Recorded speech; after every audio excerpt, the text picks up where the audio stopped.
functions would either collapse or change in an almost irreversible way.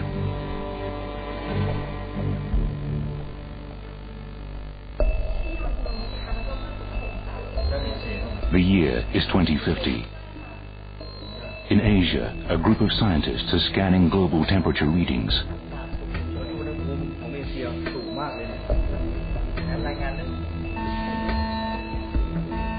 Hotspots all over the world are reaching dangerous levels.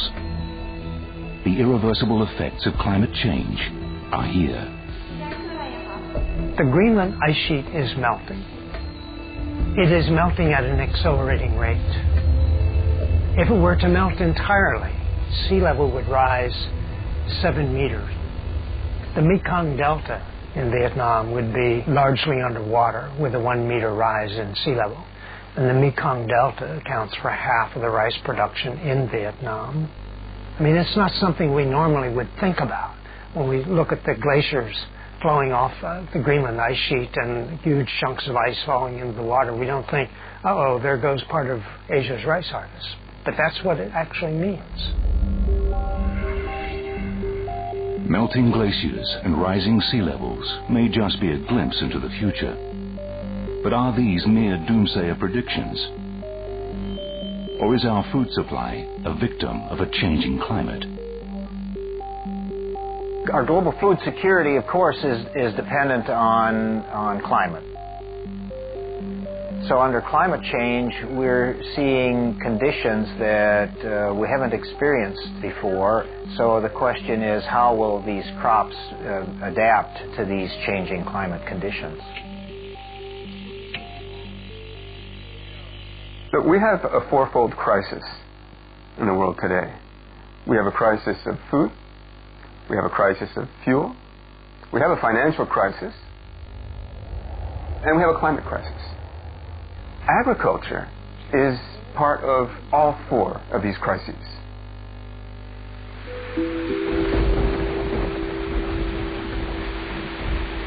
Will the failure of agriculture in the face of these crises push us to the brink?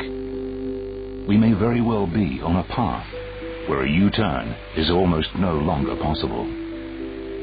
With catastrophic global weather disturbances being witnessed all over the world, our food supply could already be in peril. Could we really be looking at a world without food?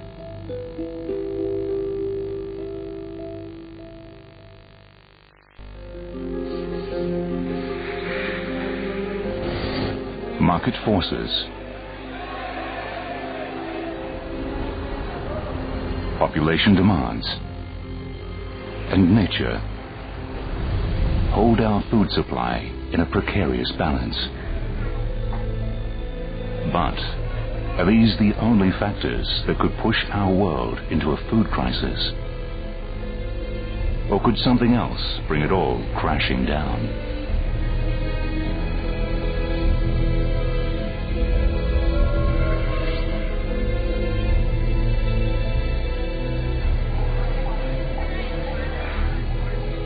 Out of the 50,000 edible plants in the world, we are dependent on just 3. Rice, corn, and wheat. Together, these 3 major food crops provide 60% of the entire world's food intake. To meet our demand for more, and more, agriculture has had to turn to single-crop industrial farming practices, converting nearly 91% of the world's farmland to growing our staple crops, leaving only 9% for all the other plants that could be filling our stomachs. With so much of our diet depending on so few crops, we could be putting all our meals in one basket. Could global famine be just one bad harvest away?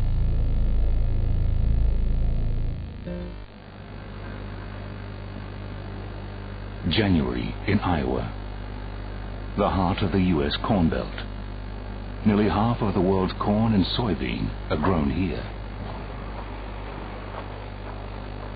Some of that corn is grown by Kevin Larson.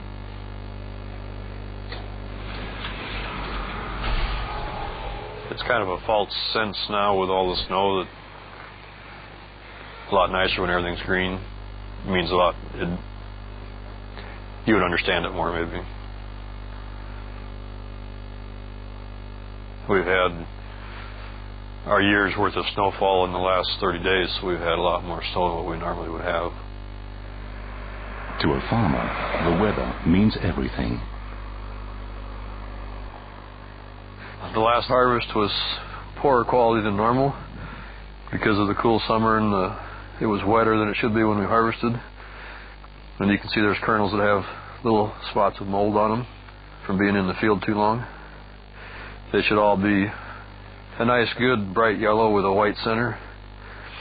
And most of these, they're decent, but they're not the quality of corn that we're used to. For farmers like Kevin, a lesser quality of corn means lighter kernels. And when you sell a lot of corn, you sell by weight, not volume. So even if they are getting the same amount of yields as they had in the past, this year's harvest did not fetch the same kind of value as they normally do.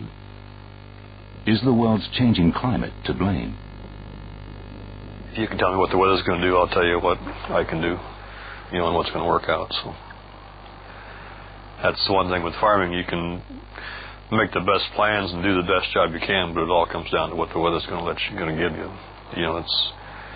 You can do a perfect job and the weather can not cooperate and you can end up with nothing, or you can do a crummy job and get a decent crop, but just the weather determines it.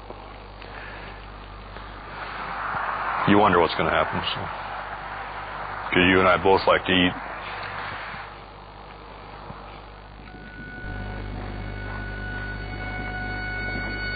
But this is not the only time Kevin had to suffer due to bad weather.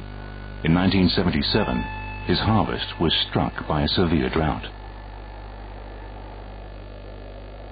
We had a disastrous drought where we harvested essentially 1 or 2% of a normal yield. And we haven't had a severe drought in this area since that time. We're long overdue by what professional people tell you. That it's surprising we haven't had another one that severe.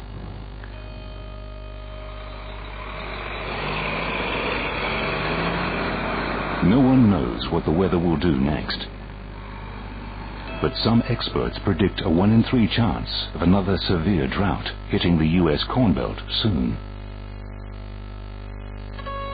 And that could be disastrous for a first world nation like the United States, where crop density is one of the highest in the world.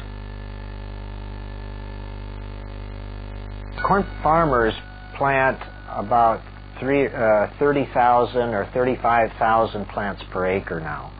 And they do this because they rely on the fact that we have abundant soil moisture, more than we did 50 years ago. So if we should have a shortage of soil moisture, we don't know what the impact of that will be, but we likely think it will lead to major reductions because of the high density of plants per acre.